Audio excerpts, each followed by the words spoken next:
gentlemen, welcome to Pack Daddy NFL. That's what we're calling it these days.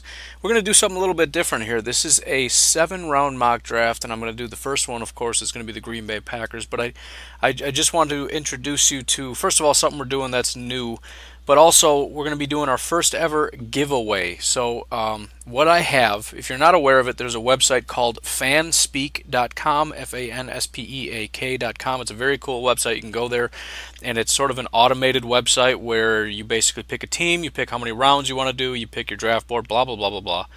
And then it will automate all the other picks, and then you can make your pick, and then on and on and on it goes, and you can do a full 7-round mock draft if you so choose. They have upgradable what do you call it, premium options or whatever, and these are pretty cool because what you can do is you can do trades, and you have teams that trade with you, and they unleash a couple different options for you, so it's a ton of fun. I do have the upgraded version, and I'm going to do this mock draft as basically what I did through FanSpeak. So here's the thing, though, the giveaway. I am giving away one subscription to the premium FanSpeak, whatever you call it, subscription. It's not a ton of money, but whatever. It's a free giveaway. If you want it, if you're into it, if you've done FanSpeak and you think it's fun and you want to upgrade, I know a lot of the people that I've been talking to that have been involved in a lot of this stuff, they're a lot of younger guys, you know, high school, early college age, and typically, I don't know, maybe times have changed, but I was pretty poor back in those days. So anyways, if you're into it and you don't have a ton of money and you'd love to get upgraded version and you would like me to get it for you, we are going to be doing our first giveaway. Here are the rules. First, subscribe to this channel. Second, YouTube, whatever you do, follow on YouTube. Link is in the description. Third, join the Facebook group. And then fourth, submit a 7-round mock draft to the group. When you do that, be sure to put your Twitter handle and YouTube name in the comments, and just so I can follow up and make sure that you did the things that you're supposed to do. I will keep a record of all those things, and when the time comes, and I believe what we're going to do is we're going to say at the end of the regular season. So we got, what, 3 more weeks? Maybe we'll do the end of the full season. I'm not really sure yet because we want to get the draft in full swing, but I also don't want this to be so far down the road you don't care. So we'll say I don't know yet. But those are the conditions. Subscribe to the YouTube channel, follow me on Twitter, and submit a 7-round mock draft in the Facebook group. And also in those 7-round mock drafts, if you don't want me to, I won't, but I'm going to try to make some videos. So if you want to do a mock draft and potentially have it for the thousands of viewers that I get, you can just let me know that yes, you would be fine with me doing a video. I can't do it for everybody, but maybe I'll grab 1 or 2 and do a different team's mock draft. But that's it, and I will be selecting one person to get a free FanSpeak subscription. So if you're interested in that, for the final time, the rules of that are subscribe to the channel, follow me on Twitter, join the Facebook group, submit a 7-round mock draft, and then tell me your YouTube name and your Twitter handle, and you are officially entered in the contest. So 7-round mock draft for the Green Bay Packers. Now, the Packers actually have a ton of picks, and that's another thing that's cool about FanSpeak. It's not just 7-round plus where you're picking. They take into account all your compensatory picks. It's really cool, and then as you're going, you got teams offering you trades, and you can trade up with people, and you know there is a little bit goofy sometimes. There's players that fall probably a lot farther than they should. And for the sake of keeping this somewhat interesting, I passed on those players because I was just, there's no way he's available. I'm not going to select him. But they base that off other people's boards, and some people have some crazy big boards and whatever. Sometimes crazy things happen. But anyways, starting off, first round, Green Bay Packers. And I did not do any trades. I don't believe I did any trades. If I did, I didn't take notes, and shame on me. I didn't do any trades. It was just, everything just kind of fell into my lap. Kind of was content with where I was at. And the trades that I were offered were just not anything I was interested in. A lot of times teams want you to trade completely out of the round. They give you a ton of picks, but it's like, I want to be in this round, man. So anyway, starting off, a very unusual pick, not one that I've ever seen go into the Packers, but I have the Green Bay Packers selecting out of Texas offensive tackle Connor Williams. I know it's not considered a huge need for the Packers, but offensive line is starting to fall apart. I've mentioned it in a few other videos that you know, offensive line is important, and as that offensive line, like the Cowboys, start to fall apart, you're starting to see things fall. Aaron Rodgers was getting sacked like 4 times a game, and he broke his collarbone. At some point, we got to look at this and say this is very, very serious. And having guys like Jason Spriggs, no disrespect to him, he was a second-round pick, potentially could be a lot of talent in him at some point, but he has been awful. We found out that all of our backups are pretty awful. We lost Sitton and Lang. I know those guys are guards. Our center is not very good. Balaga was off to a bad start, and he's injured. Outside of David Bakhtiari, and this used to be one of the top offensive lines in the NFL, outside of David Bakhtiari, this offensive line is looking pretty terrible. He was excited to an extension, but Balaga is kind of getting toward the end. If we lose Balaga and Sitton and Lang and Shredder and all these, we got to start rebuilding this thing. And I know guard and center are probably a bigger priority, but you can get those guys later, and we will. Right now, Connor Williams, I think, is maybe the best tackle in the draft. He fell to us at pick 19. I pulled the trigger. Connor Williams is going to come in. He's going to battle Brian Balaga for that right tackle spot, whether he wins or loses. It gives us some more flexibility. It gives us some more talent in the event of injuries. And eventually, when we decide to move on from Brian Balaga because he's going to want a ton of money, we're going to have to say, sorry, Brian, thank you for your service, but we got a stud in Connor Williams ready to play right tackle. Next up in round 2, pick 51, the Green Bay Packers select wide receiver Equanimeous St. Brown, 6'4", 205-ish pounds. This guy is a big bad boy. I know, again, not what a lot of people are expecting. We want pass rushers, we want corners, we want defense. But you know what? Look at what this Packers team is when Aaron Rodgers goes down. We start to see the deficiencies. Aaron Rodgers is dragging this team. How about we get him some weapons? And I don't mean to diminish what our wide receivers are doing. Devontae Adams, we need to pay the man. He's doing some phenomenal things.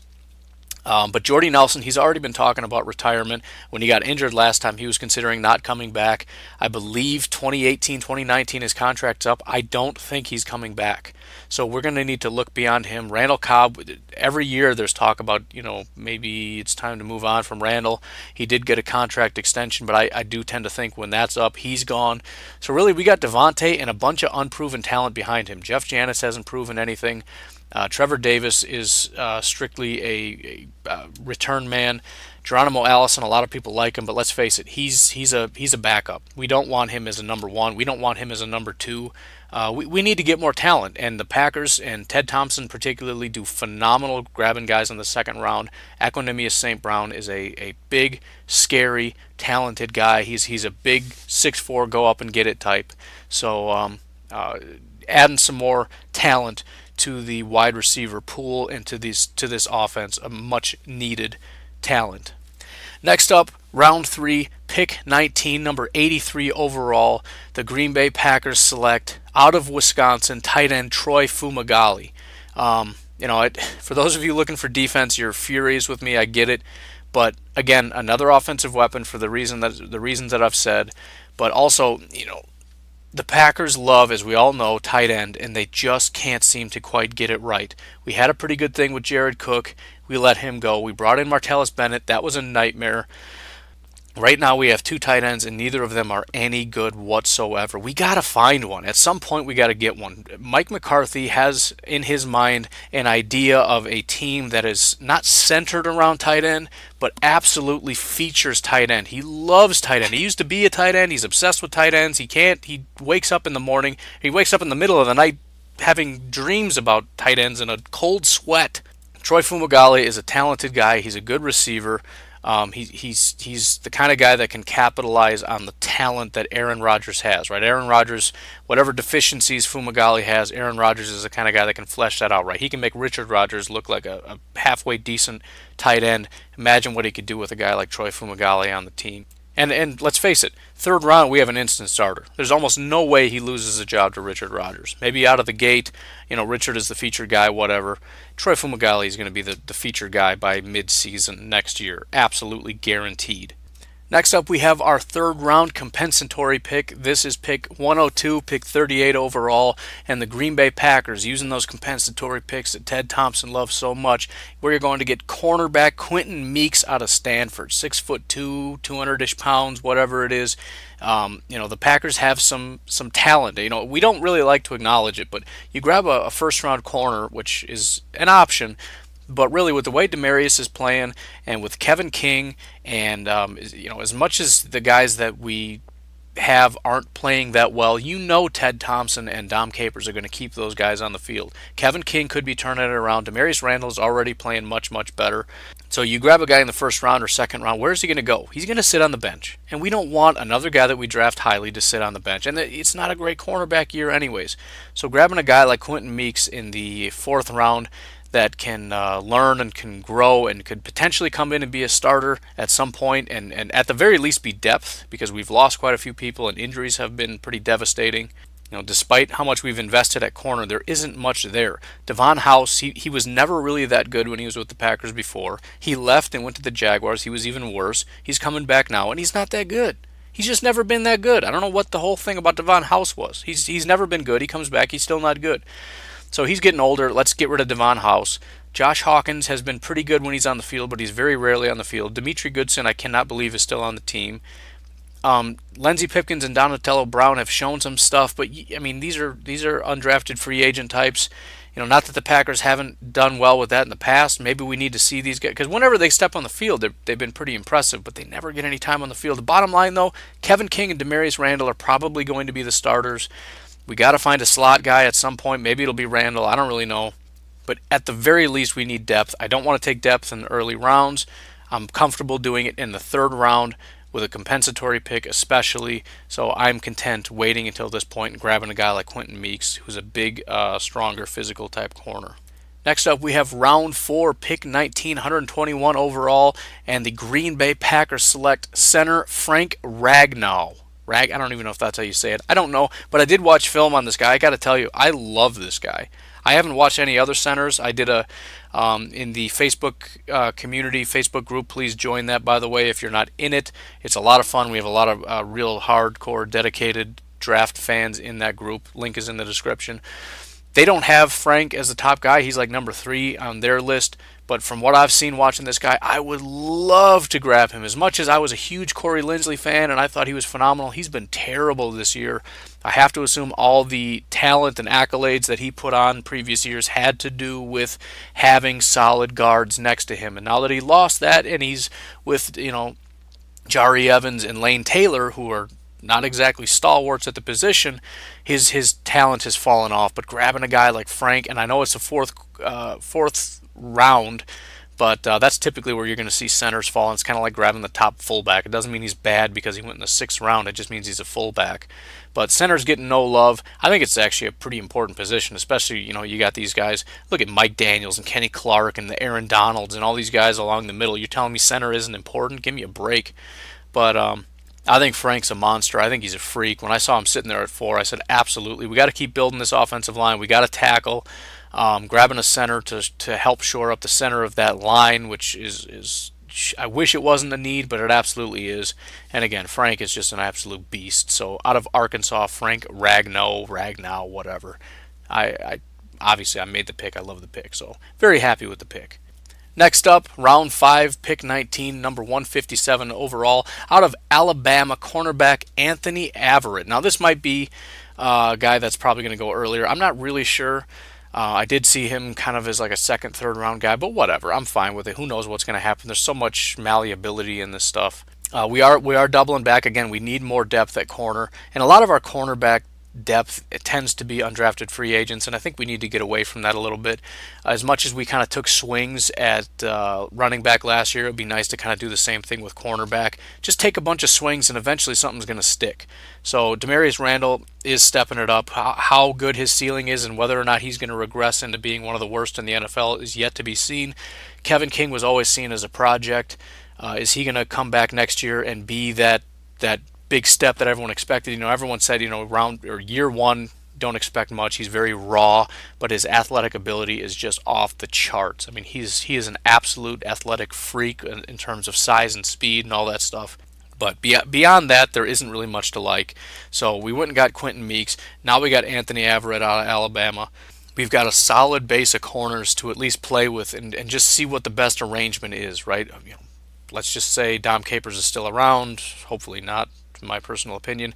But either way, whoever the defensive coordinator is, let him play with these pieces and find the best arrangement and the best matchups. And at some point we got to get a better defensive back group, especially these cornerbacks. It's just this team will never be any good unless we get it figured out. So taking a few swings here.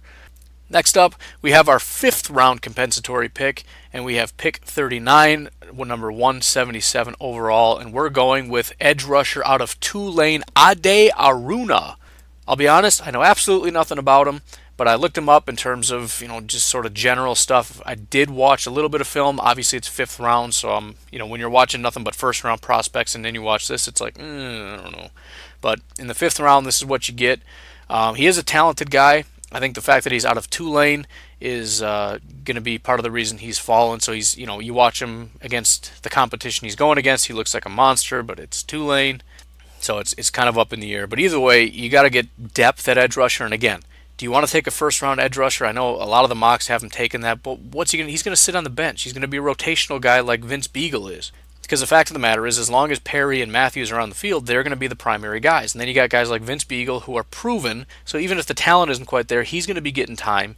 So you're gonna grab a guy, in the first round who's going to be sitting on the bench, unless it's a guy like Arden Key who comes out and he's just a dominant player, and then who knows, maybe they'll put him out a lot more. But either way, I'm fine looking at it more as a depth situation. If Ade Aruna is just a phenomenal football player, you get him in the rotation, similar to Vince Beagle. This is around where Beagle went. He was a 4th round guy, I believe. But start building some depth behind these guys, and we'll look at successors in the future. And maybe this will be a successor. Who knows? Maybe Vince Beagle will be a successor. But for now, we're just looking to build a little bit of depth, and maybe next year or the year after, we'll look at going first-round picks. Because let's face it, that doesn't work out very well all the time, anyways. I mean, look at Nick Perry. He was a first-round guy for about 3 or 4 years. He was just complete garbage, right? I mean, he just was not what everybody expected him to be. So, anyways, moving on to round 6, pick 19, number 198 overall. We're going with guard out of UCLA, Scott Quessenberry. I've actually looked into him quite a bit. I do have another website. It's packernet.com. I'll try to remember to put that link in the description as well. I do the podcast for that website as well as some other things. But I used to do a lot of mock drafts and article writing and all that, and I've had Scott Quessenberry go to the Packers a couple times. He just always seems to fall right in line there.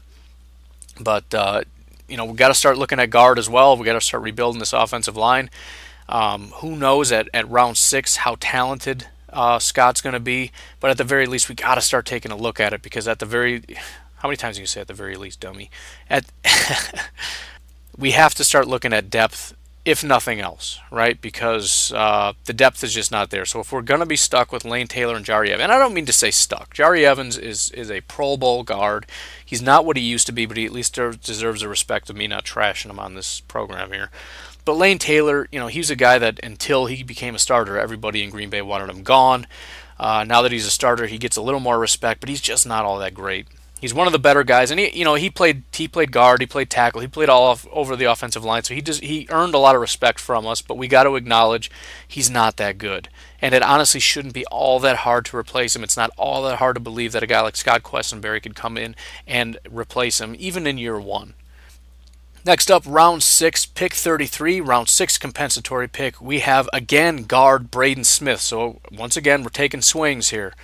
We do need 2 guards at some point anyways, so we got it there. But at the very least, we have 2 guards now in Lane Taylor and Jari Evans. What we're really honestly hoping for, first and foremost, is depth, because we have none. Secondly, we're looking for a successor, right? At some point, we want these guys to become starters. We want to train them up in our system and all that, and find guys that can eventually be replacements. But third of all, which is kind of a hope against hope, is to find someone that can actually come up and replace these guys this year primarily. But pretty unlikely in that scenario. But again, at the very least, we have depth. That's what we're hoping for at round 6, and eventually some replacements. Round 6, again, pick 39, another compensatory pick, and this is number 218 overall. We have, out of Arkansas, quarterback Austin Allen. The whole Brett Hundley thing, and I know the Packers like him. I know Mike McCarthy likes him. But I'm hoping against hope that he put on a good enough display that we can trade him and get something for him. I don't know if he's worth anything, because I think he's just a terrible quarterback. I like Brett Hundley as a person. He seems like a great guy. He's been a class act since he's been in here. I hate the fact that I've done nothing but trash him since he got here. Or at the very least, I wish he was like a drug addict and just like he beat women or something, so I can cling on to it and not feel horrible every time I say something bad about him, because he's just such a genuinely nice guy. But bottom line is, as a football player, he's just no good. And we've had talent at quarterback. I think Hill was a good quarterback, and we let him go. And bottom line is we need to find somebody else that can play backup, and I think it's time for Brett Hundley to go. And at this point, we need to start looking at drafting someone. So I felt like at pick 218, round 6, pick 39, quarterback Austin Allen out of Arkansas. He's sort of a prototypical, right? I don't remember exactly his height and weight, but you're looking for like a 6'2", 220 kind of guy. That's typically what the Packers are drafting. Ideally, somebody that can move around and run pretty well. I don't have any indication that he can do that, but whatever. He's at 6th round, prototypical Packers quarterback. Even if he's a pocket passer, it's good enough, because we're looking to sign Aaron Rodgers to hopefully at a minimum, a massive 5-year extension, like today. I'm tired of waiting. Just please sign the man to another extension, because I'm really starting to get sick about it. But we need a backup, and Austin Allen is our new backup. Welcome to Green Bay. Next up, out of Indiana, we have at round 7, pick 17, number 239 overall, linebacker T. Gray Scales. The Blake and Jake thing has turned out to be really, really good. Jake Ryan, in his rookie year, was not very good. In his second year, he took a leap. He went from terrible to, I would say, mediocre, and Blake Martinez was terrible. This year, Blake Martinez went from terrible to actually very, very good. And then in the last 3 or 4 weeks, Jake Ryan has actually become maybe even better than Blake Martinez, dare I say. I mean, the two of them together have become a great duo. Still, with that being said, there is zero depth. If one of those guys gets hurt, then the only person behind them, literally the only person, is Joe Thomas, which, another guy that the Packers love that is just, I don't understand why. I don't think he's very good. I used to love Joe Thomas just because he was a thumper. He really hit people hard, but he's just not a very good football player. I think he's an undrafted free agent type guy, and that's the kind of talent we're getting out of him.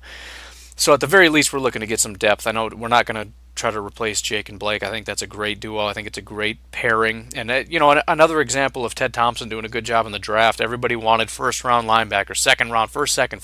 Why are you waiting until the fourth? Why do you wait till the fourth? Both of these guys, I believe, are fourth-round draft picks, and look at them now. They're a great pairing. Hopefully they can continue to get better and better. Credit to Ted Thompson for that one. Phenomenal. But right now we're looking at T. Gray Scales, giving us a little bit of depth. Our final pick in this draft, our round 7, and we have 2 picks because of our trade. I forget who it was. Somebody that went to the Texans or to the Cowboys or something. Man, I'm struggling to remember who it was. Defensive player. Anyways, we got a second 7th round pick. This is going to be, I believe it was actually 17 was our other pick, but our pick in round 7, pick 19, 241 overall. We have the Packers taking Rick Leonard, offensive tackle out of Florida State. I know it seems a little weird taking a tackle out of Florida State, but it was just a big board kind of thing. I think at that point you're kind of looking at taking who you feel is the best talent, and I was looking at the big board that I had available, so I kind of relied on that. And there was one person who was way at the top that, it's one of those things where he's valued at like 190 and we're on pick 2 something. So it was kind of like, you know what, this is sort of a situation where this just makes the most sense. So although offensive tackle, typically you want to go early with them to try to find talent that's worthy of it. But again, you look at David Bakhtiari and Josh Sitton. Granted, those are middle round guys, but the Packers' ability and Ted Thompson's ability to make something out of mid to later round players is there. This guy is 6'7", 305 pounds. And we've got offensive linemen right now that are able to play, that are undrafted and later round guys. They're not elite talent, but contrast that with Jason Spriggs, who's getting beat out by later round talent because our second round guy can't get his stuff together. So either way, 6'7", 305. He's a big body. He plays for a huge program over at Florida State. We're going to rely on our coaches to coach this guy up and turn him into a phenomenal football player. Again, this is going to be probably a depth pick. We do need more depth. We need more depth at tackle, guard, everywhere across the line. And that was our main priority coming into this, and we satisfied that. We've got now new talent. We've got people that are going to be fighting for jobs. We got, Ragnow, I would assume, is going to win out a job. We have a tackle, Connor Williams, that could potentially start this year. So we've got 2 new starters, and then we got 2 guards fighting for those guard spots as well as depth. I really feel like this is a transformation that has taken place with the primary emphasis on protecting Aaron Rodgers as well as helping out our young running backs that have done a phenomenal job. In the absence of Aaron Rodgers, you figure with Aaron Rodgers gone and a subpar at best quarterback, teams are just going to stack the box. And even so, with a beat-up and subpar offensive line, these late-round, mid-round running backs are just tearing it up, and they're playing really good football. I mean, Jamal Williams, who's just a big, he's more of like I think somebody mentioned he's like an elusive Eddie Lacy or a quicker Eddie Lacy. This is a guy who's known as like a thumper, who's going for like 150 yards a game. He's just tearing it up right now. I'm so excited to see what he's going to do with Aaron Rodgers coming back. I'm so excited about Aaron Rodgers coming back, by the way. How have I not mentioned that? Anyways, that's it. That's the draft. That's my rationale. Let me know what you think in the comments. And once again, please get involved in the Facebook group. Subscribe to the channel. Follow me on Twitter. And go over to Fanspeak and submit a 7-round mock draft. Even if maybe you've already subscribed to the premium, I'm sorry, I can't give you 2. Obviously, if you are already subscribed, I would like to give it to somebody that already doesn't have it. So you can submit all you want, just don't give me all the other stuff, and I'll assume that you're not wanting to be subscribed into the contest. But please get involved in that, and I'm excited to see your 7-round mock drafts. Also, in the mock draft when you submit it, if you wouldn't mind, leave me a couple comments about your picks and why you made them. That'll help me if I decide to make a video to use your rationale as well as my own comments. Thanks a lot, guys, for following, subscribing, and playing along. It's going to be a fun year, and I'm excited to get you involved in it. Have yourselves a great day.